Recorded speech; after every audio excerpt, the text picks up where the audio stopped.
Shalom, this is Gene with Beit Bamidbar Messianic Outreach. This is our Wednesday evening online study, and today is the 2nd of July, 2015, and we'll be covering another section of Galatians Chapter 2 when we get there. Father, thank you for bringing us together, and Lord, if there's anybody else you want to add to this group, bring them along.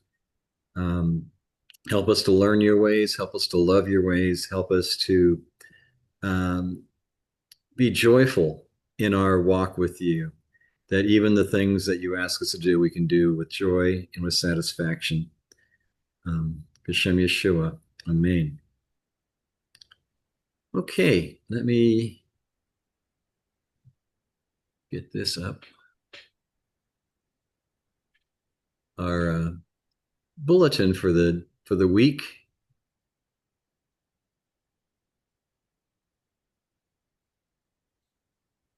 Here we are. Okay.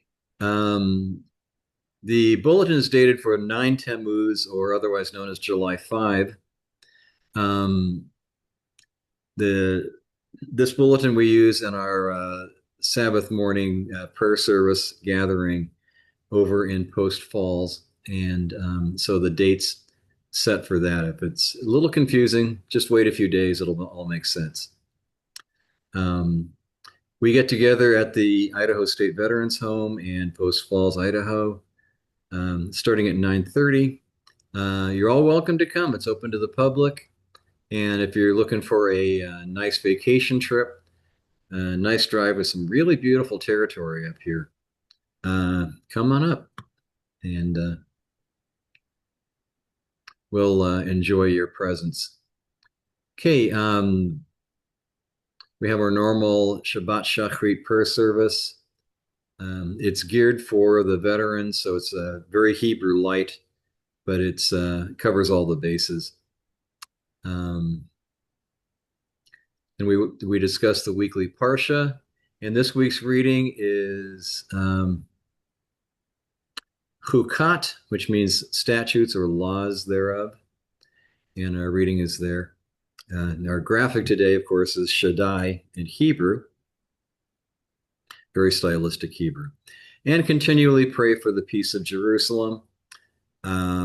Seems like there's hardly a week go by where there's some kind of craziness involving the Middle East or Jerusalem specifically. Just pray that things all work out the way God designed, and that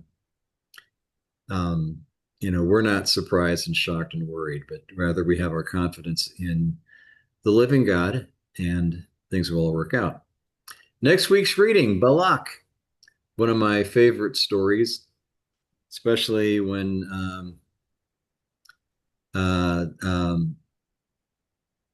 it's not Balak is the king. Bilam is the prophet. When he gets angry because the mule that he's riding is trying to avoid the angel of the Lord, he gets mad and starts yelling at the donkey, and the donkey turns around and says, "Hey, what you doing with me?" You know, is and this is one of those fun moments where you look, how long does it take for this guy to realize he's talking to a donkey?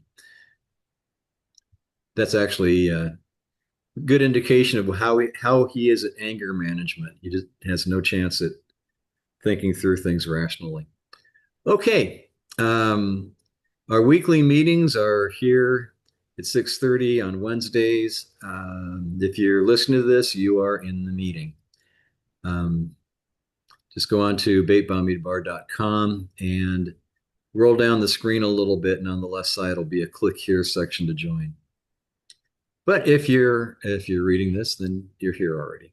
Okay, upcoming events. Very quiet this month, all the way to the end of July. Nothing going on except the Rosh Chodesh for the month of Av. And then after that, we get into August. Things start to pick up a little bit.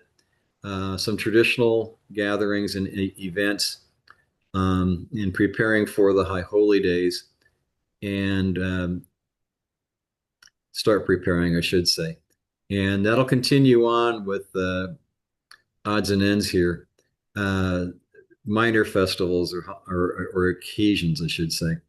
Towards the end of September, then we have Yom Teruah, traditionally called Rosh Hashanah, um, and also Shabbat Shuvah, which is the last Sabbath before Yom Kippur. So we get into the end of September, and getting into October is when Yom Kippur appears, and we'll have major events going on between there and pretty much going to be busy for a couple of months through that. So um, that's still a couple months in the future.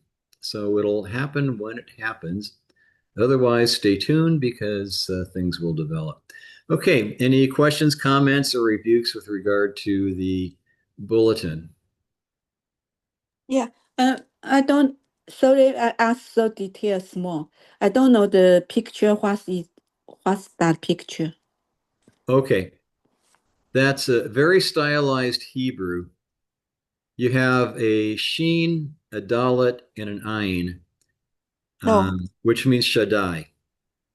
Okay, you've mm, heard it's we in the Bible sometimes you've seen it. There's a song El Shaddai.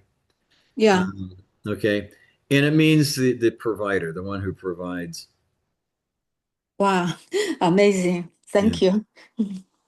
So yeah, if you're not familiar with Hebrew lettering, or even if you are, this stylized look can be a little bit difficult to read, but I've had this graphic for a long time, so I'm used to seeing it. Okay, any other questions, comments, rebukes before we get started with the Bible study? Rebukes?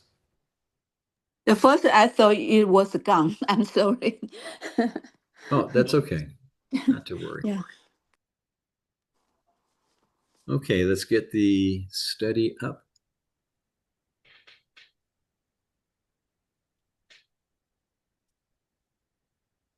Here we are.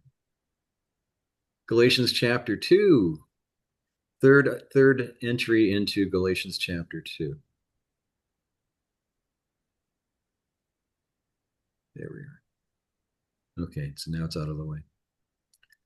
All right, let's dive right in and get going. This is not a hugely long study today, but it's not a short one either. So, okay, here we are. Here, just slightly get a little glare on the screen. Okay, verse 11. Furthermore, when Kepha came to Antioch, I opposed him publicly because he was clearly in the wrong. Okay, so here, Shaul in Hebrew, Paul in Greek, Paulus, if you want to do the Greek, um, but Paul in anglicized Greek. Um, Either way works. He answered to both, and I will use both names interchangeably. So um, that's what it is. Okay. So we have a little bit more plot. This is in the section where he's discussing his personal history, um, and how he was knocked on his off his horse, um, and God took him, and he was a persecutor of the way. He was a persecutor of the believers, and then God knocked him down and said, "No, no, no, you're going to work for me now." Yeshua said, "Actually, you're going to work for me." And he spent 4 years out in the wilderness of Arabia working out his theology. Then goes to Jerusalem and meets with the brothers there and gets the right kind of fellowship, and everybody's happy with the fact that he's with them and not against them. And then he ends up in Antioch, and there's one other episode here he has to deal with as to how he got to where he's at today in his letter to the Galatians. By the way, Antioch is kind of in the regional territory of Galatia, but towards the south side. Um, okay, so he opposed Kepha, that's Peter, but because he was clearly in the wrong. Okay, so he sets up a new topic in the overall statement of how he gets to where he's at, writing a letter to the Galatian congregation. Okay, says now Greek day, meaning but, how, moreover, or um, and so he comes off the description that he achieved consensus from the body of believers in Jerusalem that he's cool, he's kosher, it's okay for him to take his message to the goyim and preach the good news. Uh, but when he's either on his way up to uh, the center of the area called Galatia, or on a way, he comes by Antioch, which is actually it's south. I don't think it's quite in the territory of Galatia, but it's on his way up there. He runs into a problem with Kepha, who's hanging out there in Antioch. So let's go a little further. Commentaries. There is a change in the perception of the welcome from the Jerusalem congregation, including Kepha, to having to confront Kepha while he was in Antioch. According to the present chronological scheme, Peter's arrival in Antioch occurred following Paul and Barnabas' return to the city from their extended travels in southern Galatia, as you see in Acts 13 and 14. Antioch is a major city with a large Jewish population and with at least 3 synagogues there. So it was a happening place. Okay, so let's get into the details. Shaul's confrontation with Kepha in Antioch illustrates dramatically that Shaul ranked equally with the other emissaries, indeed with Kepha, the leading emissary. A major purpose of the book of Acts is to demonstrate the same thing. Hence, the Greek word "de" at the beginning is rendered furthermore, not but, is depending on which translation you're going to read there. As in most translations, furthermore makes the incident with Kepha the keystone in Shaul's defense of his own authority as an emissary, which has been the central issue since chapter 1, verse 10. He is saying here that this authority was so well founded that he opposed publicly the leading emissary, Kepha. Shaul did not, Shaul did so not in order to elevate himself, but because Kepha, a role model, was clearly in the wrong, and the Galatians needed to be warned. Okay, so what's going on here? All right, well, we'll get a few more details in this statement, and then we'll get into the details of what happened here. Okay, that he opposed Kepha to his face. This is kata prospone. It mean literally down from the face. If you like, you're kind of the picture of talking down to somebody who deserves a talking to. Perhaps a Greek version, panim el panim, meaning face to face. A commandment to rebuke sin, such as in Vayikra, Leviticus 19:17, and hearkens to the process of congregational discipline as commanded by Yeshua in Matityahu, Matthew 18:15. And they're here just for a reference.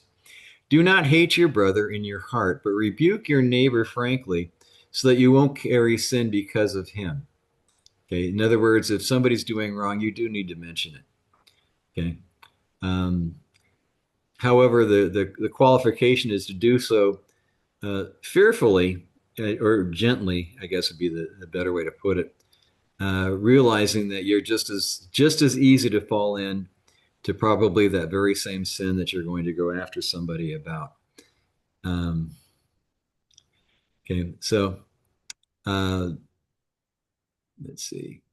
Moreover, if your brother commits a sin against you, go and show him his fault, but privately, just between the two of you. If he listens to you, you have won back your brother. Now, this is the same section of Matthew 18 where he says, well, if that doesn't happen, then take a witness or two. And if that doesn't happen, then you have to go before the shul, the bet din in the shul. The bet din is the house of judgment. Um, it functions like a community court, right, where you can authorize weddings and divorces. If somebody's misbehaved where they need a physical punishment, the bet din would assess that and then carry out that punishment. Um, and it would also be in a matter of doctrine and practice. The bet din um, would deal with those things.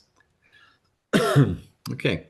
This suggests Shaul at first confronted Peter in private, which would be the proper way to address a fault.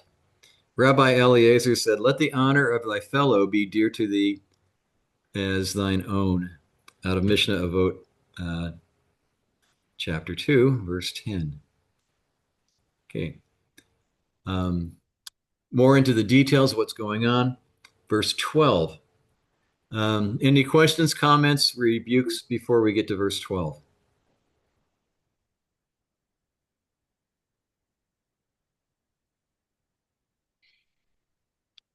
Okay, well, we can move on.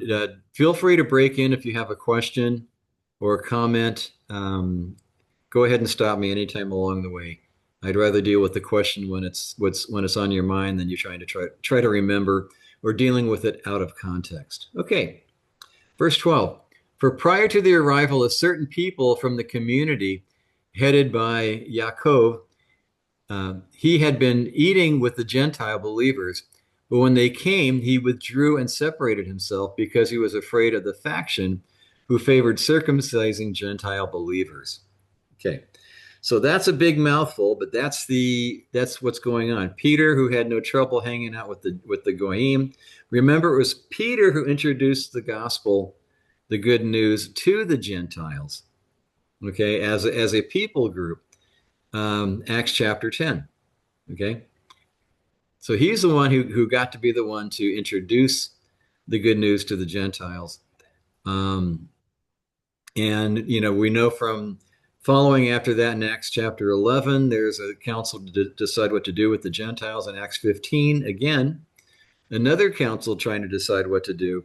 What do Gentiles really need to do to belong in the congregation? And the short answer in Acts 15 is there are 4 things you need to clean up your pagan stuff from, stop doing the pagan thing. And then the statement is, for Moses is read in every synagogue and every Sabbath day, and that's your instruction.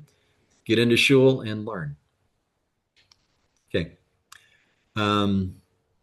So now we have the basis for the contention between Paul and Peter. Certain men, tis in Hebrew, in Greek, I should say, means a certain one, a certain people, or from James, little commentary on that. From the community headed by Yaakov, literally from Yaakov or from James. Well, what does this mean? One possibility is that these certain people were sent by Yaakov, head of the Messianic community in Jerusalem. Okay, possibly like in chapter 1, verse 19 here. Yet clearly Yaakov did not send them because their instruction upon observance of Jewish custom to the point did not send them because they're insistent on observance of the Jewish custom to the point of Jews and Gentiles not eating together contradicts Yaakov's offering Shaul the right hand of fellowship. Okay, going back to verse 9. It also contradicts what Yaakov said at the Jerusalem conference. Okay, and back to Acts 15, verses 4 to 29 to compare that. In Acts 21, 18 and following. Another possibility is that they falsely represented themselves as having been sent by Yaakov and as speaking on his behalf. It seems quite likely that indeed they did precisely that. Um, Otherwise, Shaul would not have taken such gains in verse 2 to 10, which we've been covering, to show that the Jerusalem leaders approved of his version of the gospel, not theirs, the people showing up. Okay. So there's a couple of possibilities of how you want to look at that. Um, it's likely, and I kind of agree with the commentary, it's probably people who were Pharisees showing up claiming they were sent by James to straighten out Paul, um, or to straighten out what was going on with Paul teaching. And Peter gets caught up in the mix, um, where he ends up separating himself from Gentiles who are believers and thus on that learning curve of being everything kosher, because the Gentiles who are believers weren't following all the details of having clean food, and what rabbinics or the Pharisees would have labeled as clean and proper food, which Paul argues against. Yeshua argued against, I should say, and Paul would also be taking that same point of view. Um, okay. Let's see, I lost my place here. Okay. Continuing on. In modern terms, in air quotes, we're from James, they said, meaning that is what they said, but it was not true. So there, you have a couple options of how to read this. Is these guys came on their own, or came through the Pharisees to sneak into the Messianic congregation and cause a mess. Um, Commentator adds, I do not think that James sent them, considering Acts 15:24, since we have heard that some from us of our number to whom we gave no instruction have disturbed you with their words, unsettling your souls. Okay, so this is in part answer to the convocation in Acts 15, and to deal with what do we do with these goyim who are believers. What do we do with them? Do we make them Pharisees? The answer is no. Do we make them um, uh, rabbinic? The answer is no. Do we make them observant to Torah? The answer is yes. So in Acts 15 makes a clear differentiation between God's written Torah and man's oral Torah. And that's what the issue here is in Galatia. But what happened is Peter got caught up with the pressure to conform, by trying to appear as kosher as these um, people proclaiming a different good news, to where he gets carried away with it and distances himself from eating with the Gentiles. Now, if this happened because Kiefer was loving his pepperoni pizza with the Gentiles, he's got his own problem to deal with there. But if it's just because him being associated with Gentiles and eating with them, um, the false good news people persuade Kepha to distance himself from the Gentiles who are believers. We don't have an exact explanation there. You can kind of work out a couple different ways of looking at that. Both potentially are correct. Okay. Okay. Before these people came, Kepha had been eating with the Gentile believers, literally with with the Gentiles. But the context of public confrontation implies that all, or nearly all, of those present were believers, for it was unlikely that Shaul would uh, air dirty laundry before unbelievers. Okay. So rather than having a big argument amongst unbelievers, in front of unbelievers, this would have been better to be done in private, in a private gathering. Okay.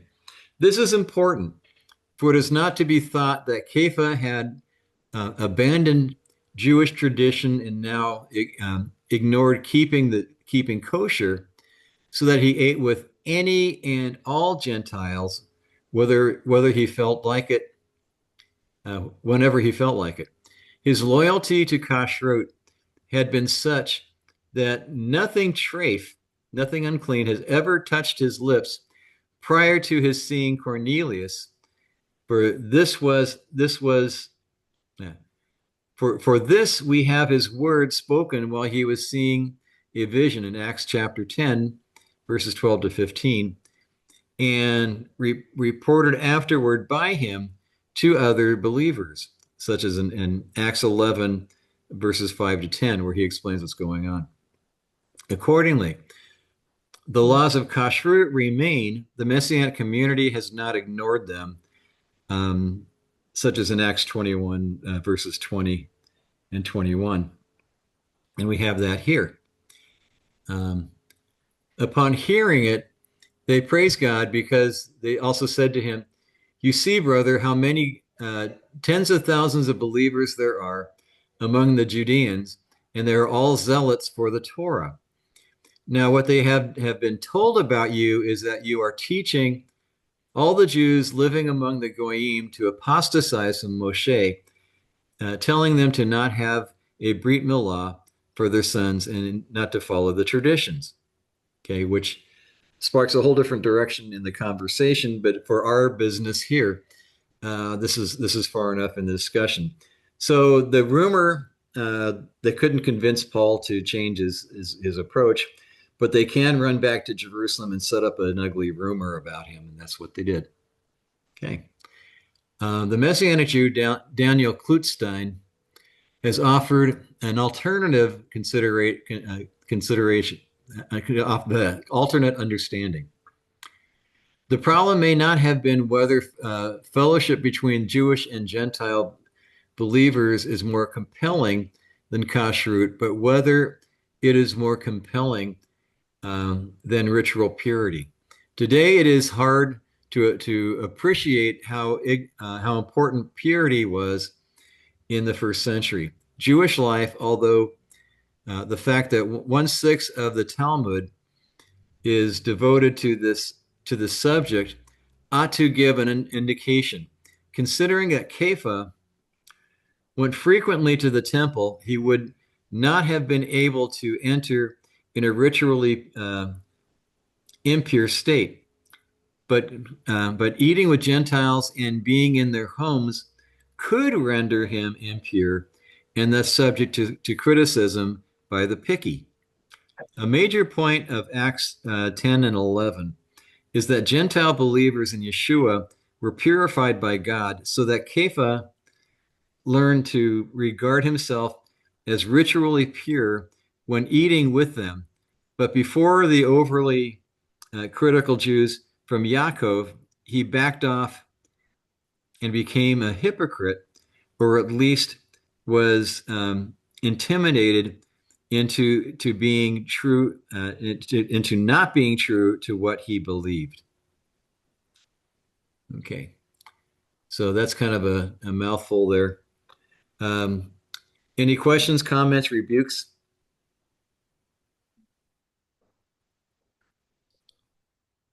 Okay, of the circumcision, or the Greek peritome, was circumcised, which basically what circumcision means, cutting around the edge, so to speak.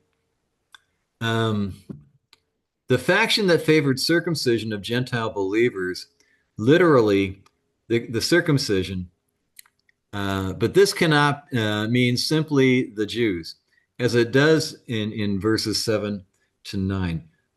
For all the principles, Shaul, Kepha, Barnabas, and the others, Jewish believers were Jews too and circumcised. Rather, this is the group who insisted that Gentiles must become Jews before they can be believers, before they can believe in Jesus.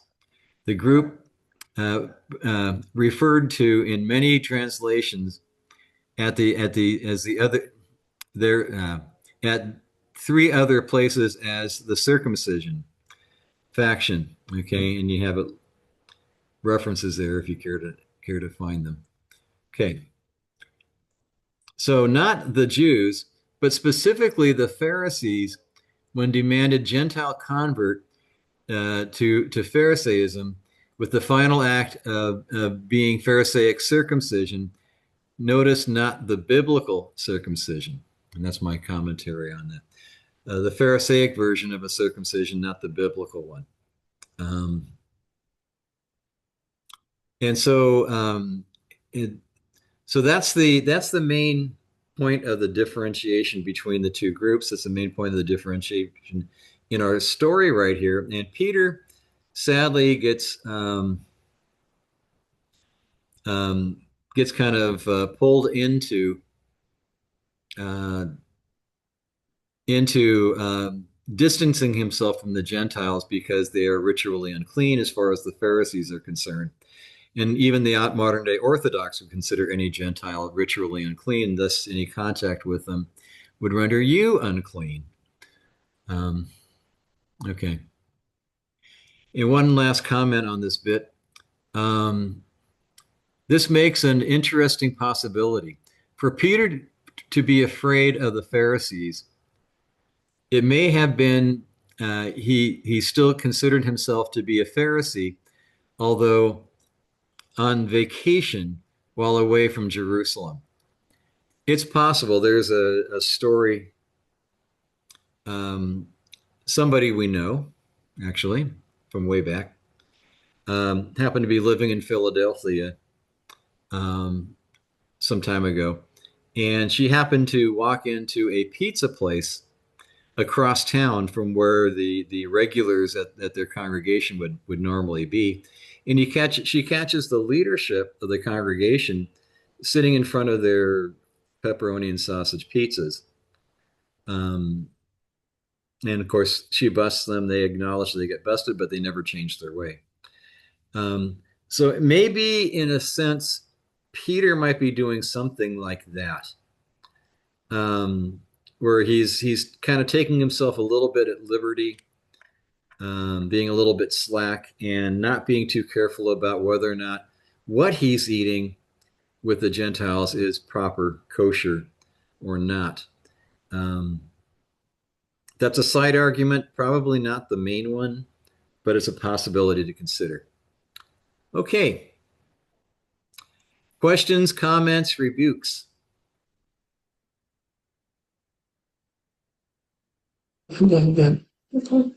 Oh, Rabbi, Yeah. Rabbi G. Okay, so basically, we all know the situation with Apostle Peter. Yeah, kind of like he allowed himself to be intimidated by those Pharisee, strict uh, Pharisee. I mean, he should have known better that the Gentile have been made pure by God Himself. Right. Yeah, because he was But the one who introduced you that have that concept. mind. Well, because of the pressure, of course. It's not easy. I can imagine. But you gotta, in somehow, some way, you gotta have that integrity, in us. But he kind of gave in to the Yeah. Pharisee. So that's Yeah. all I can say. Yeah. And it's, you always have to be worried about, or concerned, I should say, or alerted if someone's trying to apply that kind of manipulation to you.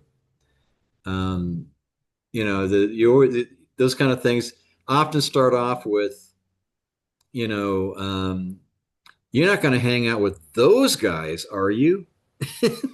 Right. or in context with what goes on up here, um, you're going to count the new moon as the conjunction, right? Right. um, you know, uh, people will apply manipulation if they think they can get away with it, and we have to be aware of what's true, and be able to face even some pushback on what we do because we understand it and we understand it correctly.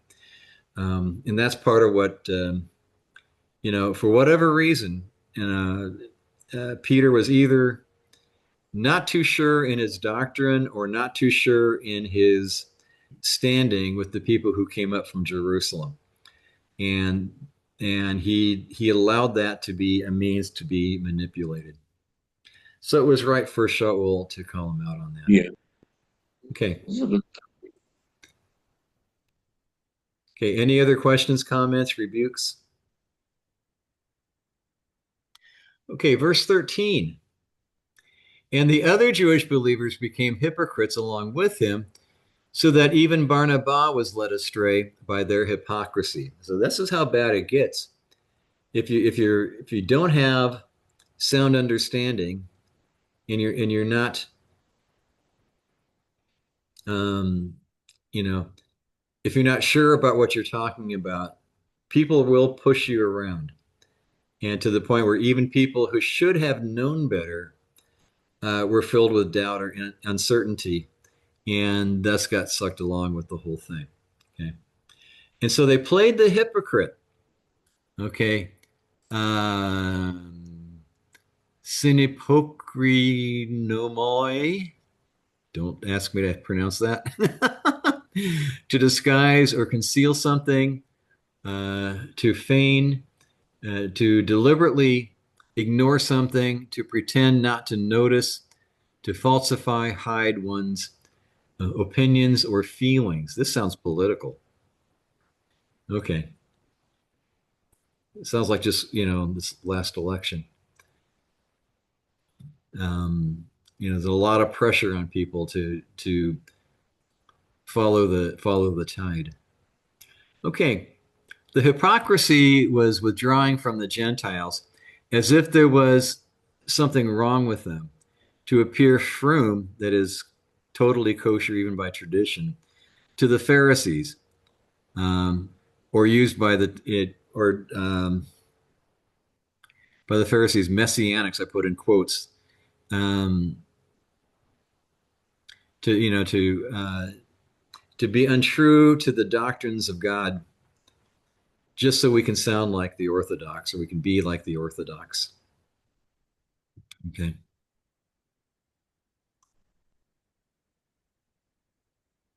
Okay. Verse 14. When I saw that they were not walking a straight path, keeping in line with the truth of the gospel, the truth of the good news, I said to Kepha right in front of everyone, if you who are a Jew live like a goy and not like a Jew, why are you forcing the goyim to live like Jews? So the hypocrisy here is, if you're Jewish and you're a believer, it's expected you're going to be kosher. Okay, you may not be totally froom in all the religious practices of the Pharisees or the modern Orthodox, but you're certainly going to be biblically kosher. Okay.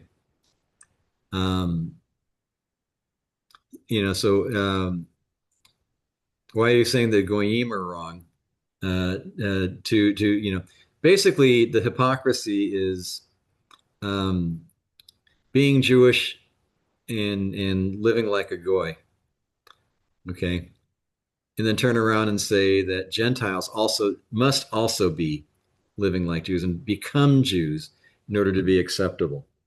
So the hypocrisy is Peter did not live in the way that he was teaching or being allowed to teach or being talked into going along with what was being said. Where being a Pharisee at that day had a whole lot more rules and regulations than what's actually in the Bible. Same with modern Orthodox today. So he was not straightforward. Okay. Orthopodeo. Again, it's all Greek to me. To walk not uprightly. Okay. Lo yashar would be in Hebrew. This is possibly a hint to the Hebrew yashar, which means straight, yashar, sorry, means straight or upright. correct, right? As used in Devarim 6:18, says, "You are to do what is right and good, Yashar, in the sight of Adonai, so that all things will go well with you, and you will enter and possess the good land Adonai swore to your ancestors." Okay, so doing that which is right, upright, the correct thing. Okay. Paul's rebuke towards Peter was a stinging reminder that we Yehudim are here to confirm the renewed written covenant of I think that's a typo. Yehovah. Yehovah is actually uh, the pronunciation of the name, and I think somebody probably my typing threw an extra letter in there. My mistake. I got to fix that. And actually, I can fix it right here because this is my Judean. Judean, right? You can ask him. Oh, this one here. There we go. Probably. Change that. There, now it's kosher. And not here to determine who is fit for its acceptance based on the commitment to rabbinic conditions and decrees. Okay. Or in modern terms, acceptance based on cultural mores imposed by a religious group on its members or anyone else for that matter. Okay. So our focus is Torah. Our focus is on God's commandments, following them, and we can use tradition and culture to help us walk through keeping the commandments, but we should never demand it as the means of following the commandments. There may be other ways to observe the commandments, but not following that tradition, that particular tradition. Okay. Okay. The truth of the gospel. In this case, the truth is one does not need to be a Pharisee to be in the family. A concept placed in jeopardy by Peter's withdrawal from the Gentile believers. As the possibly unintended result is withdrawing from Gentile believers is that you empower the Pharisee or the modern Orthodox by behaving as if they have all the right answers and you have none. Okay. Peter's conduct requires Gentile believers to understand that their acceptance before God through Jesus' death and resurrection is insufficient in Jewish eyes, and that the Jewish community, as represented by the party of the circumcision, whose views Peter, Barnabas, and the rest have temporarily adopted, will not recognize them unless they formally join its ranks. And that's a big deal. And that's a lot of where the emotional draw that's employed by the modern Orthodox is that you can't be right unless you're one of us and go through our school, do our conversion. You're just not going to be right. You can't be one of us. And we have to be careful that we don't accidentally give the impression that the Orthodox have all the right answers, which by tacit and without even having to say as if saying that we don't. Actually, we have the right answers. Torah, not the oral, but the written Torah, and that was the main point of argument difference between the followers of Yeshua and the Pharisees. So the Pharisees added all the oral Torah, and Yeshua taught written Torah. Okay, and we need to be very adept at making that argument and presenting that case that we're not into oral Torah, we're into written Torah. Okay. All right. And okay. That's it for the study. Any questions, comments, rebukes? Any comments or notes? Question, madam. No question. Okay. That kind of reminds me of we know somebody that just got back from visiting a friend, and unbeknownst to her, well, she knew the vacation was planned, that she was going to go out to Texas and visit a friend for 2 weeks, Yeah. and the friend was Messianic, but ended up being that she was going to go to see her conversion to Judaism. Mm-hmm. She was quite stunned. She knew that she was dabbling in it, but she was telling me the things, I just can't believe that, the heresy, I mean, when somebody becomes, they think they're now Jewish, they think that they know everything, they have everything, and being my friend who's not Jewish, but Messianic, a believer.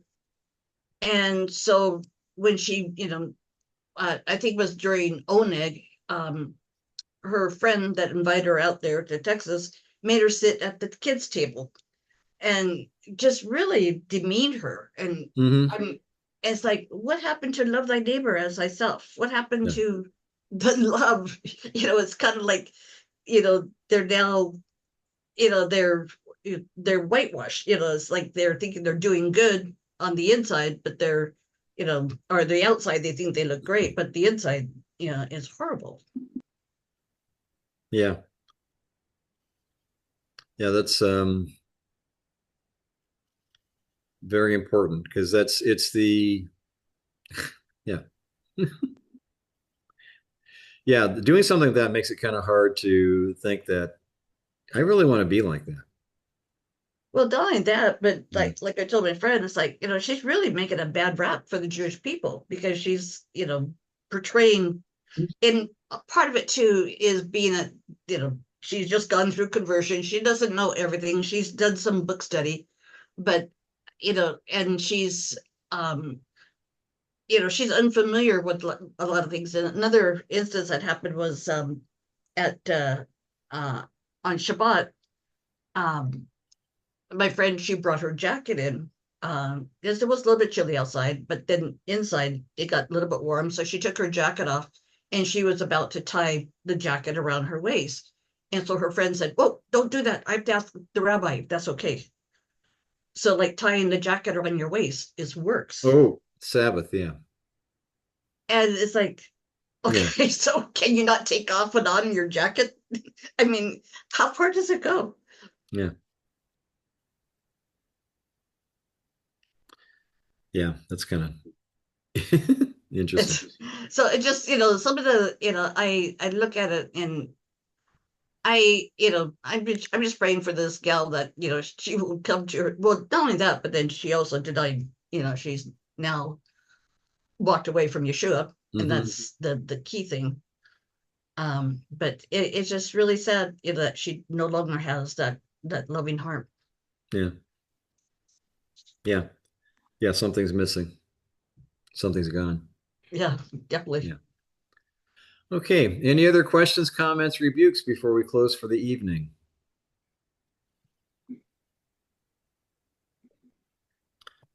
Okay, let me Father, thank you for bringing us together, and Lord, please make good use of the study, what we've said, what we've had in our hearts and minds, even people coming later and listening to it off the website. Just be with everybody and teach us, guide us, help us to walk in your ways with love, with joy, with fulfillment and happiness. And thank you again for bringing us all together. B'Shem Yeshua. Amen. Amen. Thank you, Rabbi. Thank you, Rabbi Jin.